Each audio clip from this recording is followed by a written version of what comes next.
To format your cells in Google Sheets, you select at least one or multiple cells.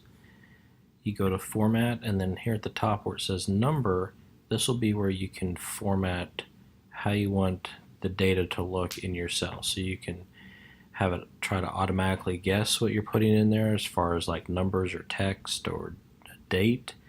You have some formatting of numbers, percentages, currency, dates, and times, and there's even more formats.